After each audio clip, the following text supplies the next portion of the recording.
Rekan-rekan semua, perkenalkan saya Kinanti Rosita. Di sini saya akan melakukan kamisan seperti biasa kegiatan Serikat Pekerja Kampus di malam Kamis yang akan melakukan live Instagram bersama salah satu narasumber. Nah, kali ini sebelum saya menjelaskan lebih lanjut, saya mau menunggu narasumber kali ini.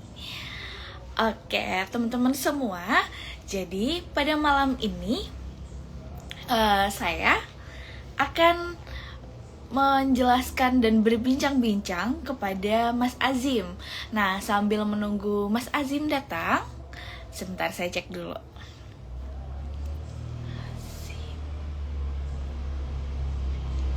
Oke. Jadi sambil menunggu Mas Azim datang, jadi judulnya kali ini adalah menuntut hak guru dan dosen, proses judicial review di Mahkamah Konstitusi. Nah, di sini saya dan Mas Azim akan berbincang-bincang bahwa bagaimana sih proses yang sudah dilalui selama ini, dan nantinya berapa hari lagi ya, sekitar seminggu lagi di tanggal 14, Serikat Pekerja Kampus akan mendatangi Mahkamah Konstitusi untuk sidang pertama pembacaan gugatan. Oke, sambil menunggu proses masuknya satu narasumber kita.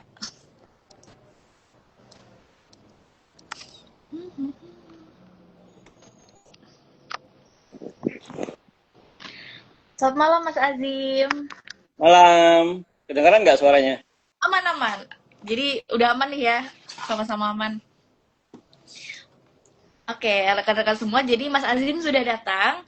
Nah, ini yang sudah saya jelaskan sedikit tadi, kita akan membahas bagaimana proses JR yang sudah kita jalani, sudah SPK jalani selama ini, dan nantinya tanggal 14 ya Mas Azim, itu akan pembacaan pertama gugatan pasal yang akan digugat. Nah, jadi secara umum saya menjelaskan sedikit teman-teman. Jadi SPK itu akan melakukan judicial review di Undang-Undang Nomor 14 Tahun 2005 tentang guru dan dosen di pasal 52 ayat 1, 2, dan 3. Nah, nantinya mungkin akan lebih detailnya, akan lebih jelasnya, akan dibahas oleh Mas Azim.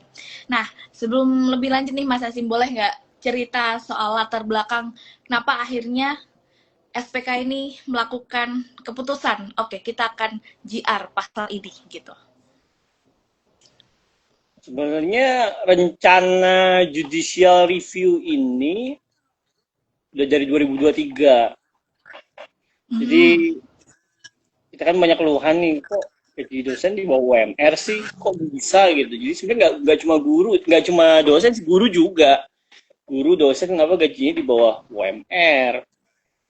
Jadi pertanyaan penting kan, kalau pekerja atau buruh lainnya, misalnya gaji pokoknya basic wage lah, upah dasarnya itu UMR, udah baru nanti plus tunjangan tidak tetap seperti uang harian, uang makan segala macam itu tambahan lah, tapi basic wage-nya itu biasanya UMR. Nah kita dosen, guru dan dosen, kenapa kok bisa-bisanya gitu di bawah UMR? Itu kan pertanyaan yang penting gitu loh. Nama kita didiskriminasi, salah kita apa sebagai pendidik kok didiskriminasi seperti ini gitu loh.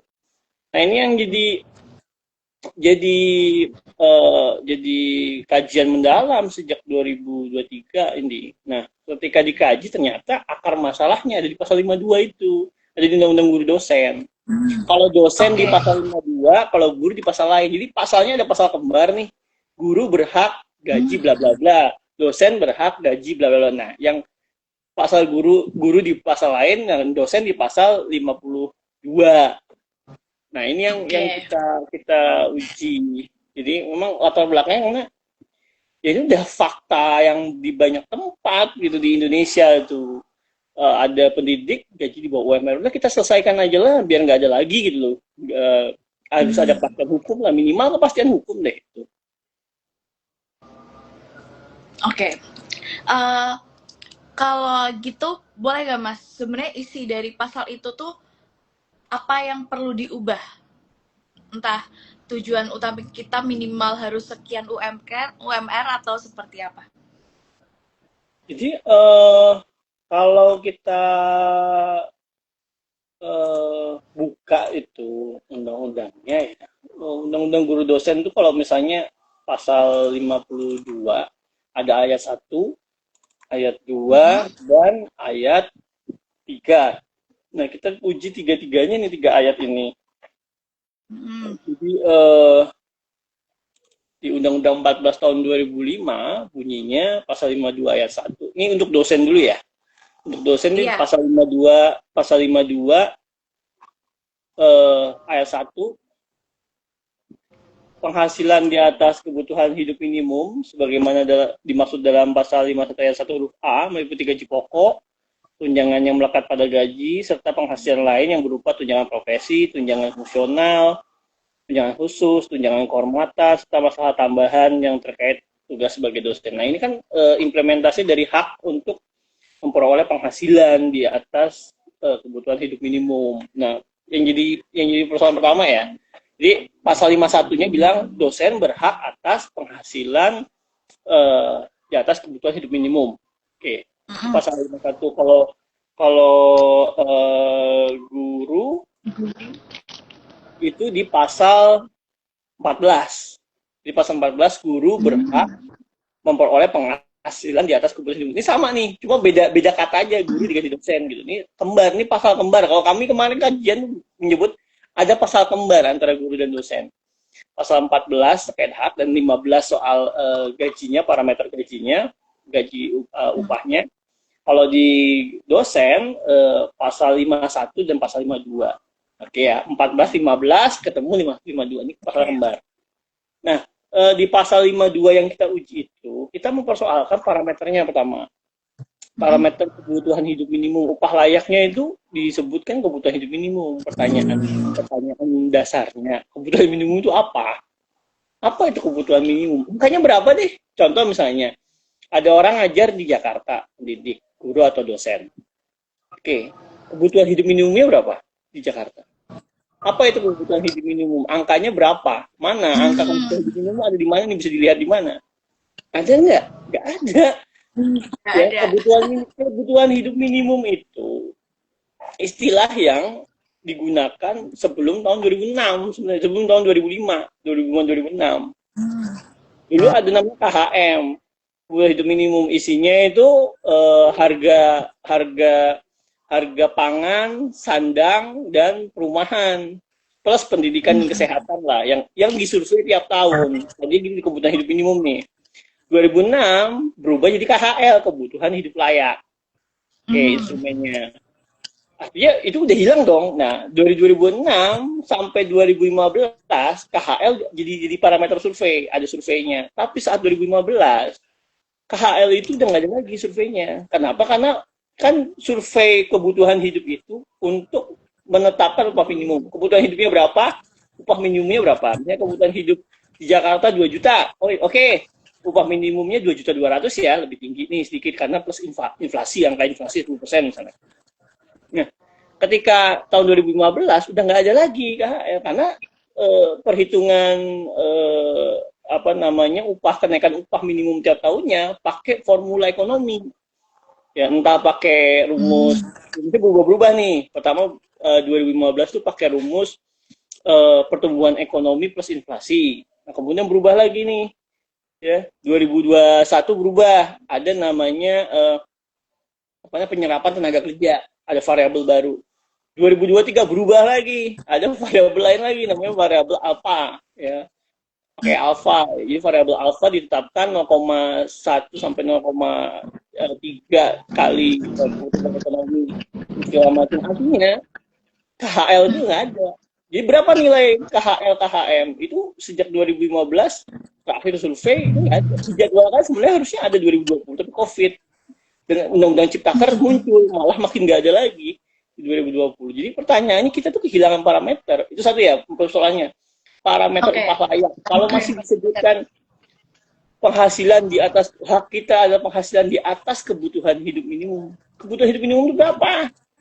Kalau ngikutin survei BPS yang standar biaya hidup minimal SBH gitu, cuma 1 jutaan apa itu yang dipakai, yang rata-rata di Indonesia Raya 1 juta sampai 2 jutaan. Kan enggak dong, kan kita lagi-lagi diskriminasi satu parameter.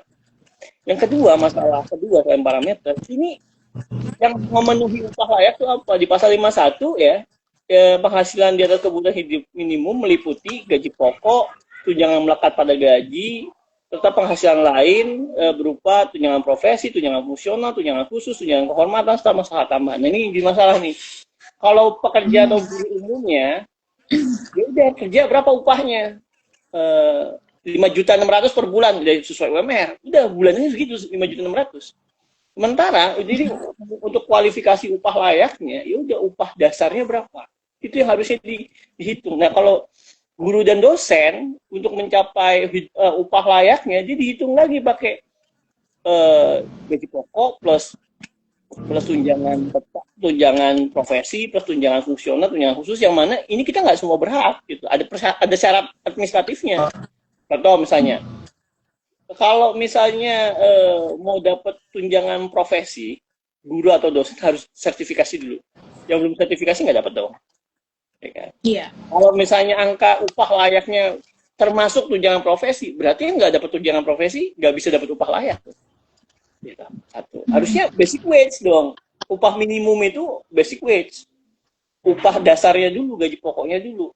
Kalau nanti ditambah tunjangan profesi, itu peningkatan kesejahteraan dan penghargaan profesionalitas. Itu kan. Bukan kemudian di-include semua baru sampai UMR. Kan nggak fair. Pekerja dan buruh pada umumnya sejak awal dipekerjakan, diperjanjikan upah dasarnya itu bisa UMR. Sementara kita enggak, harus plus ini, plus itu, plus tunjangan profesi, plus tunjangan fungsional, plus apalah, baru masuk ke UMR. Nah, ini kan jadi repot gitu. Bayangkan berarti kan kalau pertama kali kita bekerja sebagai guru atau dosen, hanya menerima gaji pokok aja bisa. Contoh, hanya menerima gaji pokok aja, berarti kita nggak UMR. Nggak fair nggak sih?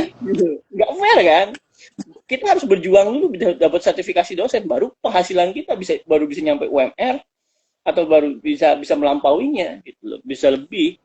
Ya berarti kan kita harus ikut banyak prasyarat. Kalau lolos, kalau nggak lolos, ya kita selamanya di bawah upah minimum. Tunjangan itu harus ada untuk peningkatan dan penghargaan profesionalitas. Satu. Tapi basicnya ini harusnya memenuhi upah minimum. Gaji pokoknya lah itu harus memenuhi upah minimum. Harusnya nggak jadi isu ya, nggak jadi alasan. Kalau pekerja atau buruh umumnya aja bisa begitu, kenapa kita enggak? Itu jadi masalah. Kenapa kita diskriminasi seperti ini? Dosa kita apa? Salah kita apa? Pendidik kok sampai didiskriminasi seperti ini gitu loh.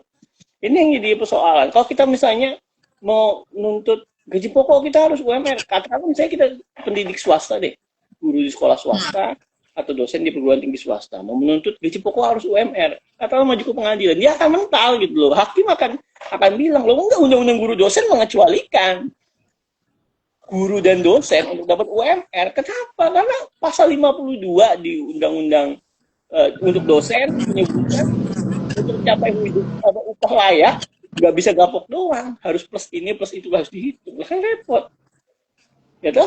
Jadi kita nggak efektif gitu loh, nggak ada kepastian lah intinya, nggak ada kepastian hukum. Kita tuh boleh berhak upah layak apa enggak sih, minimal upah UMR. Pertanyaan lebih mendasarnya, kita ini pendidik berhak untuk sejahtera atau enggak? Nah itu ini di pertanyaan dasar. Dan udah bertahun-tahun nih undang-undang guru dosen nomor 14 tahun 2005, 20 tahun kita diem aja. 20 tahun. Ya. Benar. Karena setiap tahun ada aja berita yang menginformasikan guru di daerah ini gajinya cuma 600.000, yang guru di daerah mana gajinya cuma berapa, dosen gajinya cuma sejutaan gitu loh, sementara UMR-nya udah 4 juta segala macem. Nah, itu udah sering gitu, tapi nggak ada inisiatif. DPR katanya mau bikin undang-undang baru, mana draftnya? Coba buka. Kemarin mau bilang kita perjuangkan kesejahteraan guru, perjuangkan kesejahteraan pendidik, perjuangkan kesejahteraan dosen, kata orang-orang di DPR atau para politisi. Mana di draftnya? Isi pasalnya kayak apa? Kita mau lihat nih, jangan-jangan masih copy paste dan masih melestarikan masalah yang sama gitu selama 20 tahun. Dan kita sorry ya, kita tidak sebegini 20 tahun, masa mau diem aja sih? Lebih loh ini. Mau sampai kapan gitu loh. Mungkin udah ada, sorry ya, ketika undang-undang ini lahir, ada guru misalnya. Ya, di tahun 2005 udah ada guru yang terdampak sama ketidakpastian hukum masalah bahaya. Oke, 20 tahun kemudian itu guru udah punya anak yang jadi guru juga, misalnya jadi pendidik juga. Jadi diperlakukan sama juga. Mau seperti itu. Ini kan jadi masalah gitu. Mau sampai generasi keberapa kita diginiin mendidik gitu. Dan kita tuh apa sih sampai didiskriminasi seperti ini? Sampai dieksklusif, dikecualikan. Nah, masalah pengecualian ini bukan masalah pertama yang kita ajukan. Sebelumnya kita pernah kajian, SPK tuh melakukan kajian. Ada juga judicial review, tapi sasarannya ke undang-undang Sisdiknas. Jadi ada salah satu pasal di undang-undang Sisdiknas yang soal APBN 20% gitu loh. 20% dari APBN kecuali ada kecualinya. Kecuali untuk gaji pendidik. Jadi bayangkan misalnya total 1.000 triliun. Total 1.000 triliun APBN. 20%-nya misalnya dipakai wajib untuk pendidikan. Ya 200 triliun ya, 200 triliun untuk pendidikan. Tapi di pasal Sisdiknas itu awalnya ada pengecualian, 200 triliun itu nggak boleh untuk gaji guru, gaji pendidik, bukan guru, gaji pendidik nggak boleh. Jadi 20% itu kecuali untuk gaji pendidik dan salah satu pengecualiannya gaji pendidik. Pertanyaannya, kenapa harus dikecualikan? Pendidik itu kan komponen utama, elemen utama dalam pendidikan. Coba deh sekolah nggak ada pendidik, kosong gitu, kita semua pulang deh. Ya, murid masuk nih, mahasiswa masuk kampus. Oke, kita semua pulang mendidik.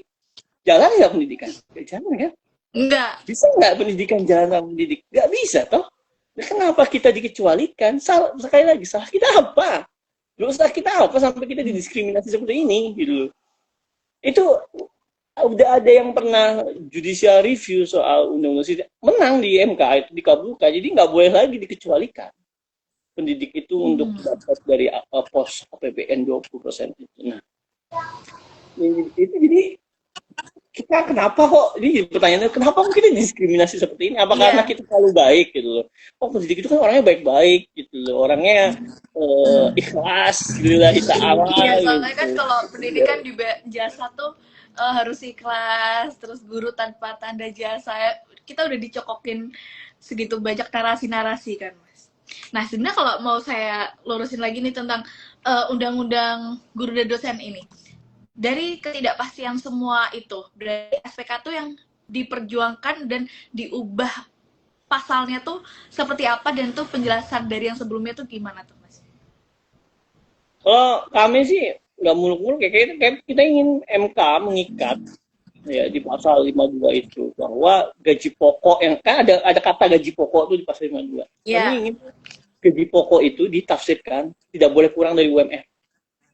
Oke. Hal-hal paling basic kan. Kita nggak muluk-muluk nggak minta gaji pokok 10 kali UMR, kita nggak minta begitu. Gaji pokok 100 kali UMR karena ini sektor penting ya. Orang kalau nggak dididik nggak bisa jadi pekerja kan. Orang kalau nggak dididik nggak bisa terampil kan. Orang kalau nggak dididik nggak bisa punya kemampuan untuk jadi pejabat gitu loh. Pejabat-pejabat itu nggak sekolah bisa jadi pejabat, nggak mungkin kan ya, yang udah sekolah, yang udah kuliah aja kalau ijazahnya nggak valid dipertanyakan kok. Nah itu apalagi nggak sama sekali. Nah artinya apa, kita ini kan komponen utama dalam pembangunan nasional. Pendidik itu komponen utama dalam pembangunan nasional. Kalau bangsa ini mau maju, mau jadi apa, Indonesia emas, mau jadi generasi emas, yang pertama yang harus dikoreksi atau ditingkatkan kualitasnya kan sumber daya manusia. Meningkatkan kualitas sumber daya manusia itu caranya gimana? Ya, pendidiknya yang harus ditingkatkan dulu. Tingkatkan dulu kesejahteraannya biar fokus, nggak nyambi gitu. Nah, ini jadi masalah.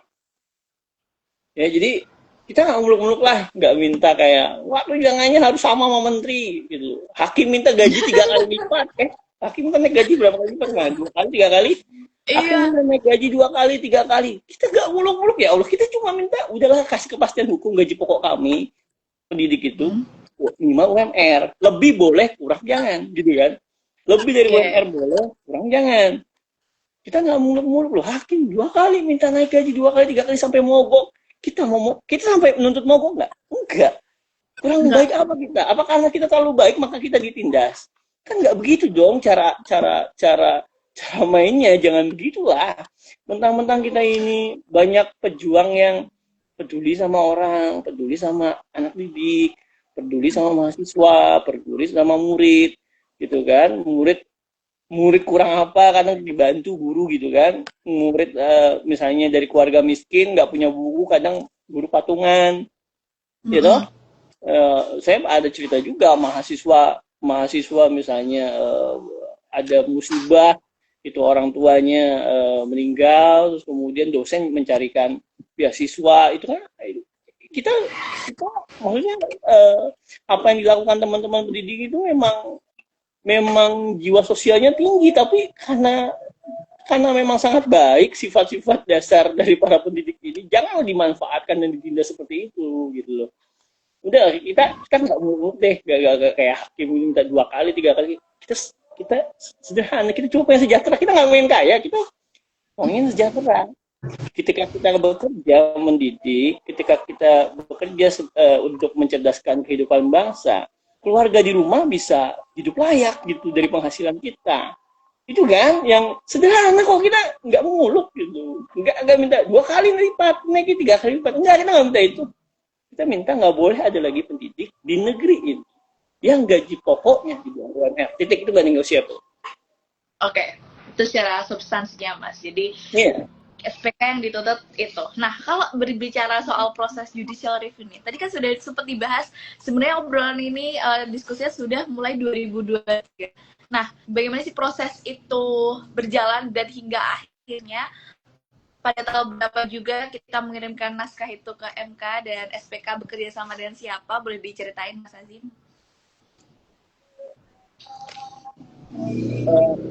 Langkah pertama kan di 2023 itu ada survei kesejahteraan dosen ya. Kesejahteraan pekerja kampus lah, ada dosen, ada tendik di survei. Dan kemudian Mbak Kanti dan kawan-kawan tuh ya, hasilnya menemukan mayoritas dosen di Indonesia bergaji di bawah 3 juta. Ya, itu kan viral tuh. 2023-2024 itu viral banget tuh. Ya. Oke. Masalah ketemu nih, ternyata secara pemetaan secara nasional. Ini kita pemetaan kan, studinya kan kuantiti di level permukaan. Kita bikin mapping. Tapi ketemu tuh masalah tuh. Peta nasionalnya memang nggak cuma di Jakarta doang, nggak cuma di Jabodetabek aja, nggak cuma di Jawa aja yang begini. Ternyata di banyak daerah di seluruh Indonesia kejadian upah di bawah UMR. Kunci itu masalah.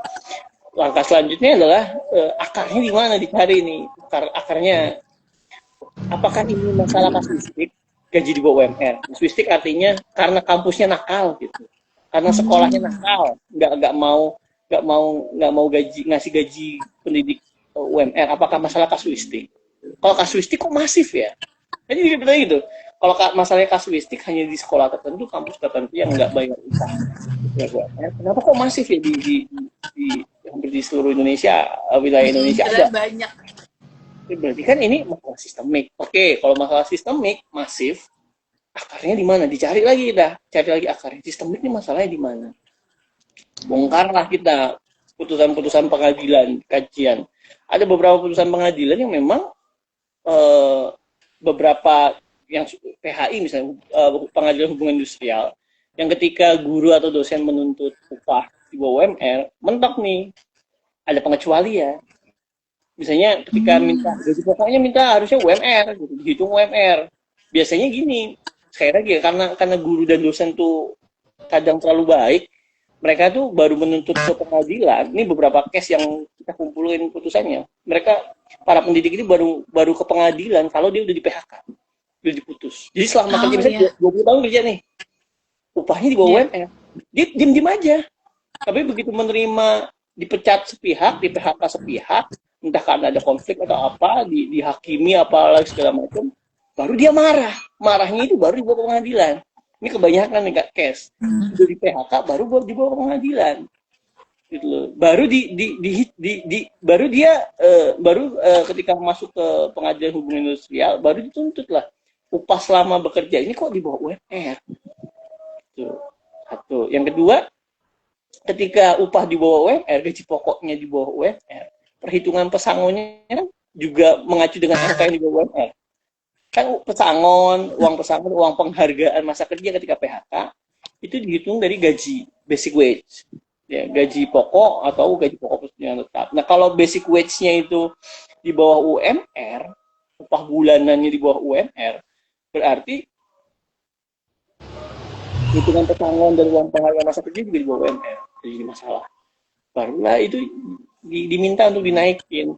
Nah, ketika dinaikin beberapa case yang ada, hakim justru melihat nih ada undang-undang tenaga kerjaan, ada undang-undang guru dosen, levelnya sama-sama undang-undang, ya, levelnya sama undang-undang. Iya.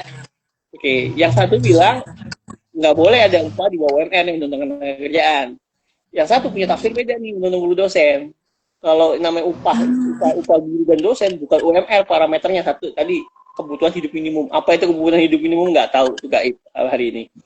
Yang kedua, yang mencapai upah layak dengan parameter yang problematik itu bukan gaji pokoknya, bukan basic wage-nya, tapi gaji pokok plus tunjangannya melekat pada gaji, plus tunjangan profesi, plus tunjangan fungsional, plus tunjangan khusus. Jadi itu akumulasi baru memenuhi upah layak. Boleh diakumulasikan, nggak harus gaji pokoknya. Nah ini repot kan.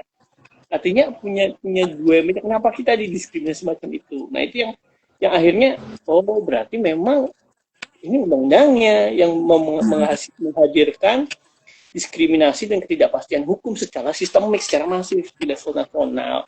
Dan kalau kita lihat lagi undang-undangnya nomor 14 tahun 2005 disahkan tahun 2005, 20 tahun nih berlaku. 20 tahun kita menghadapi masalah ini. Udah kita selesaikan saat ini. Jangan ada lagi ke depan.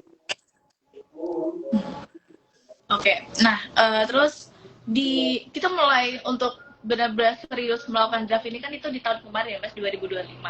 Kita kerja bareng SPK atau bekerja sama dengan PSHK dan nanti akan membantu ke draft naskah gugatan ini. Nah, proses yang berjalan nih Mas ketika didaftarkan di MK, apa ada kendala-kendala atau lancar-lancar saja dan MK sangat terbuka dijelasin Mas Aziz? Saya nggak bisa banyak komentar itu karena kan kemarin berdaftar sidang pertama minggu depan. Ini sidang pertama nih kita lihat respon dari Mahkamah Konstitusi, para hakim konstitusi itu bagaimana merespon permohonan kita. Kita perlu cek itu. Nanti setelah sidang pertama mungkin baru kita bisa evaluasi seperti apa nih prosesnya tapi ya baru daftar aja ini udah geger nasional gitu. Geger nasionalnya adalah DPR udah respon katanya ya udah mendukung harus ada upah layak apa enggak gaji layak lah nggak boleh di bawah UMR. Terus kemudian pemerintah Dikti tiba-tiba nerbitin permen baru, permen 2025 itu yang soal profesi dan tarif dosen. Itu juga ada pasal sehari setelah kita daftar Kemendikti nerbitin permen baru. Namanya apa ya? Kita jadi masih kaji lebih lanjut gitu loh ini. Dan itu ya. Oke, nah sebenarnya nih Mas Azim, sebelum langsung ke MK, sebenarnya tuh pernah nggak sih beberapa kali audiensi ke kementerian atau ke DPR terkait pengupahan ini? Lalu azan dulu, itu backsound azan dulu. Oke. Saya di sini samping saya masjid. Kita tunggu azan ya teman-teman.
Oke, azan sudah selesai. Kita lanjutin lagi nih, Mas. Sebenarnya nih, SPK tuh sebelum ke MK melakukan judicial review. Beberapa kali kan memang sudah melakukan beberapa apa ya sebenarnya sebuah rapat dengar pendapat umum mungkin di DPR terkait pengupahan ini. Untuk update ini dan segala prosesnya di DPR boleh diceritain nggak, Pas? Ya kita udah pernah menyampaikan masalah lah ke DPR tuh. Pertama RDPU dengan Komisi 10. Komisi 10 yang membidangi bidang pendidikan. Itu sudah disampaikan juga masalah gaji. Yaitu tahun 2024 ya, 2024 ya. Kemudian 2025 juga ada beberapa teman-teman kita yang bergabung dengan koalisi serikat pekerja di sektor lain itu rombongan ke Komisi 9. Komisi 9 membidangi ketenagakerjaan. Masalah upah layak pendidik, masalah seperti surat lolos butuh yang jadi belenggu pendidik itu juga disampaikan. Itu dia nyampein masalah lah. Pertanyaannya solusinya apa? Ya nggak tahu. Iya. Gitu. Kalau tanya solusinya apa, kita belum menyampaikan DPR. Jadi kayaknya kalau saya selalu ini deh apa dua arus lah. Kita kalau mau menciptakan perubahan kebijakan, perubahan kondisi sosial, kondisi ekonomi kita, ada dua arus. Arus dari atas dan dari bawah. Arus dari atas artinya dari pemerintah, dari legislatif, gitu yang membuat kebijakan. Tapi kalau arus dari bawah, ini dari kita dulu nih, dari masyarakat terdampaknya, dosen, pendidiknya. Berarti kita mau nggak bersolidaritas untuk bersama-sama mendukung hal ini gitu. Kita gaungkan, kita wacanakan, kita sebarluaskan masalah ini gitu. Masalah upah pendidik di bawah UMR sebarluaskan. Gitu. Itu penting gitu. Masalah upah pendidik nggak layak sebarluaskan, wacanakan ke semua sampai peserta didik tahu, sampai ibu rumah tangga tahu kalau masalah upah pendidik itu kecil gitu. Sampai pejabat-pejabat ini telinganya itu bising dengan teriakan kita perlu lakukan itu. Kalau jadi karena kenapa? Karena kalau nggak kita dorong dari bawah, arus bawah ini, pemangku kebijakan tuh ya gitu-gitu aja. Dengan masalah apa sih masalahnya? Oh ya udah di capture media, ya udah berempati menyampaikan. Oh kasihan ya ini ya nanti kita dukung, tapi mana ya action realnya? Tadi itu, ya satu. Yang kedua, ya terus paling nanti dinaikin ya kita naikin tunjangan atau gaji guru honorer 200.000 gitu. Ngapain naikinnya receh gitu? Masalahnya apa di UMR ngasih duit tambahan 200.000, ngasih duit tambahan tunjangan tambahan 300.000, receh nih. Nyampe nggak UMR-nya 3 juta, UMR-nya 4 juta, ya tuh nggak nyampe, gajinya masih 1,5 tambah 300 1,8. Matematika dasar aja deh, kita hitung-hitungan dasar deh, 1,5 tambah 300 1,8, belum nyampe UMR gitu. Terus hanya dengan cara itu kan kita solusi pemerintah harusnya lebih masif gitu loh ya. Kita juga perlu petakan artinya masalahnya di mana, kenapa kok sampai ada pendidik yang digaji di UMR. Kalau misalnya dia pendidik di satuan pendidikan yang pemerintah, sekolah negeri atau perguruan tinggi negeri, apa masalahnya kok sampai di bawah UMR? Anggarannya nggak cukup. 20% dari anggaran pendidikan, 20% dari APBN itu gede loh. Kalau APBN-nya 1.000, 200 juta. Ya lah, kalau APB-nya 3.000, 600 juta. Kalau APB-nya 4.000, 800 juta. 800 miliar, ya kan? Pakai 3.000 triliun, ya. 800 T, 800 triliun. Nah, itu kan jadi masalah. 2.000 triliun, 1.000 triliun, 200 triliun harusnya. Kan makanya anggaran ratusan triliun itu untuk pendidikan larinya kemana? Ya. Ini kan jadi harusnya dievaluasi. Kita pernah dapat apa ya? Apa namanya? Komponen-komponen dalam anggaran pendidikan itu ada beberapa komponen masuk ke dana desa berapa persen, masuk ke apa berapa persen. Persentase 20% itu dana pendidikan itu nggak optimal untuk pendidikan, tapi diputar lagi untuk bidang lain yang kita perlu evaluasi dong, kaji lebih dalam relevansinya apa dengan pendidikan. Masuk ke dana desa misalnya, dana pendidikan 20% masuk ke dana desa, relevansinya apa? Sekolah emang di bawah desa, sekolah kan di bawah dinas kabupaten kota, ya kan, sekolah SD SMP, sekolah SMA di bawah dinas provinsi, perguruan tinggi di bawah kementerian. Relevansinya apa masuk uang 20% dana pendidikan itu ke dana desa? Ya kan? Karena kalau APBN-nya 3.000 triliun, 600 triliun itu nggak tahu berapa persennya masuk ke itu, harus dievaluasi. Itu harus dievaluasi. Ini ada komentar yang masih menarik. Jadi tadi kan sempat dikabarkan kalau kita tuh masyarakat juga harus bareng-bareng biar isu ini lebih menyebar. Nah, bagaimana tuh, Mas? Pemerintah udah kolot gak tolong. Selain itu, upaya penyadaran dari Pak Afatih.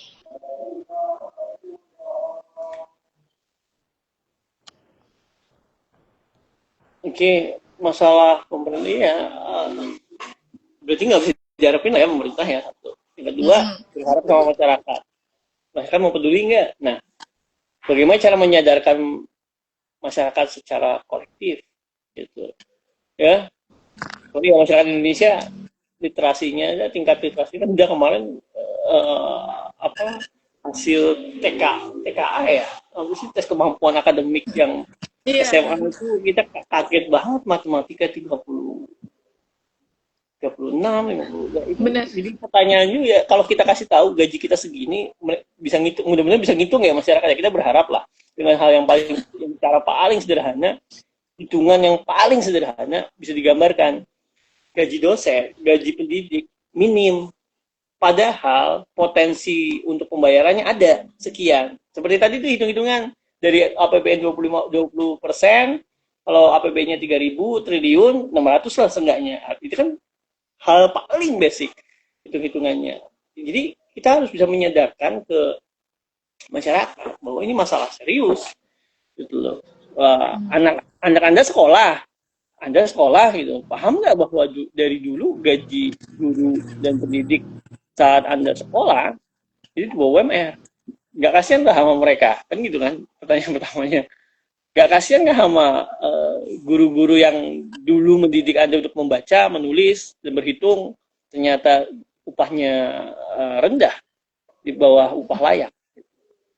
Nah, ini yang jadi pertanyaan. Yang kedua, kita perlu edukasi juga ke masyarakat. Kalau masalah pendidik, ini masalah hajat hidup. Tanpa pendidikan, sebenarnya tanpa pendidikan, kita kan hidup di dalam kebodohan kan. Nah, ini yang perlu dipahamin juga. Sulit sih memang, kita harus akuin, sulit lah bicara ke masyarakat. Kalau kita kadang ngabdi masyarakat, terus ke masyarakat aja untuk mengedukasi hal yang sederhana, kita sulit banget. Misalnya contoh kemarin mau coba menghindari anak-anak itu dijaga, anak-anak balita, toddler itu dijaga pakai handphone gitu. Pengasuhnya handphone kan gitu kan. Itu sulit loh. Padahal itu hal sederhana. Jangan kasih anak handphone gitu. Jangan kasih anak bermain ponsel terus. Kenapa? Karena bisa kecanduan, bisa punya sifat agresif. Hal-hal yang sederhana gitu. Sampai kita kasih contoh. Nah, ini memang tantangan berat untuk kita. Jadi bagaimana cara penyadaran kolektif? Kita pendidiknya harus berkolektif dulu. cara pertama nih. Kita harus berserikat dulu, berhimpun dulu. Kita harus satukan strategi gimana. Oke, yang kedua, penyadaran itu harus masif di seluruh wilayah. Jadi kita semua di Jawa, di Kalimantan, di Sumatera, Sulawesi, Papua, gitu kan, dari ujung ke ujung di Nusa Tenggara, kita harus edukasi masyarakat bahwa ini masalah penting. Kita makanya kan kolektif kolektif action, ya, aksi-aksi kolektif itu nggak bisa tanpa konsolidasi. Ini konsolidasi itu penting. Nah, kita lepas ego sektoral kita, ego organisasi. Ada banyak organisasi pendidik, organisasi guru, organisasi profesi dosen ada berapa tuh? Aliansi dosen, asosiasi dosen, serikat dosen, gitu kan. Itu kita serikat pekerja kampus. Kita apa namanya? Lepas dulu ego organisasional. Kita bicara masalah serius nih, ya. Target utama, udahlah kita pahamin pemerintah itu udah budek gitu. Tadi udah bilang kolot gitu kan, nggak ketolong. Kita pahamin dulu. Jadi targetnya jangan ke pemerintah, tapi ke masyarakat. Targetnya jangan ke pemerintah, tapi ke masyarakat itu dulu. Ke masyarakat secara masif yang bisa mendorong. Sehingga misalnya contoh aja. Dana salah satu fungsi APBN itu dialirkan untuk dana desa. Misalnya contohnya, ketika misalnya masyarakat desa bisa memahami, oh ternyata ada beberapa persen dari dana desa didorong pakai dana pendidikan. Ketika itu masuk, misalnya tahu-tahu ada proyek desa harus bikin perpustakaan. Padahal perpustakaannya udah ada, harus bikin lagi perpustakaan. Iya. Mereka kan tahu itu dananya dari dana desa kan, dari dana pendidikan kan, uang dana desa.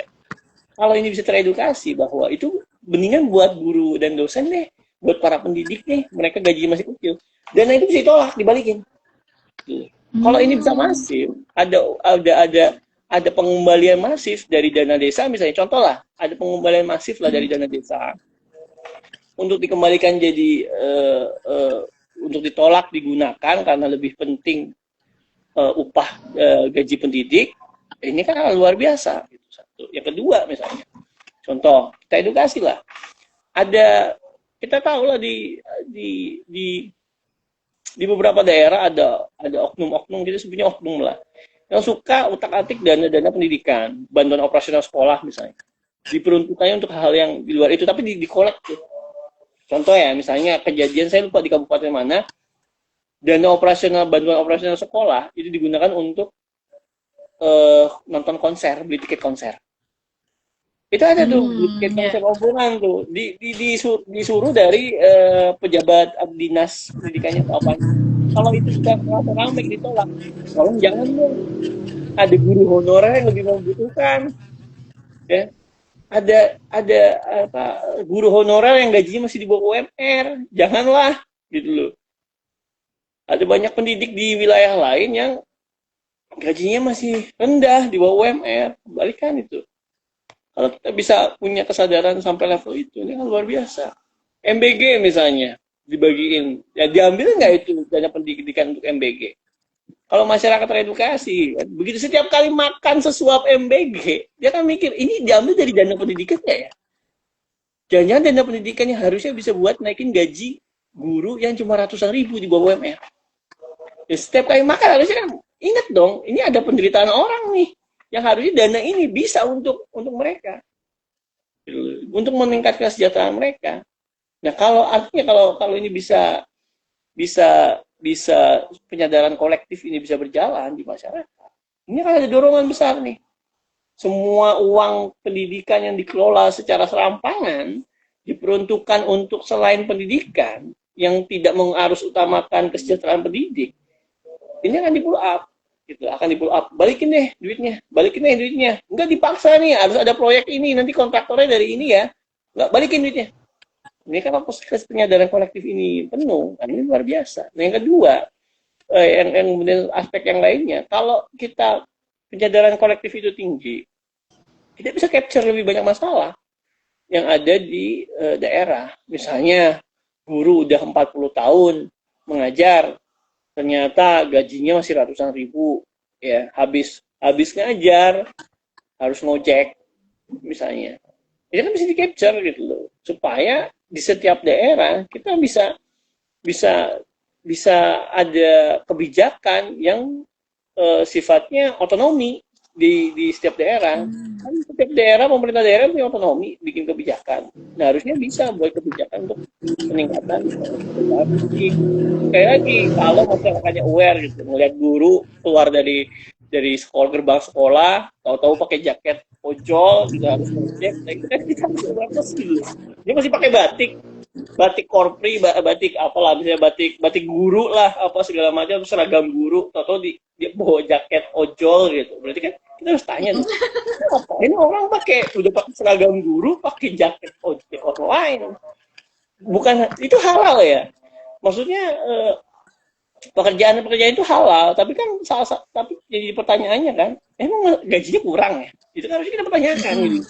Sampai harus harus harus ngojek segala macam gitu. Berarti ada masalah dengan kesejahteraannya. Nah ini yang harusnya yang kita menyadari. Oke. Nah, ini udah masuk jam-jam terakhir nih Mas Nazim. Jadi dari semua permasalahan itu harapan SPK, harapan kolektif bersama ini apa untuk pemerintah dari segala langkah-langkah salah satunya JR ini?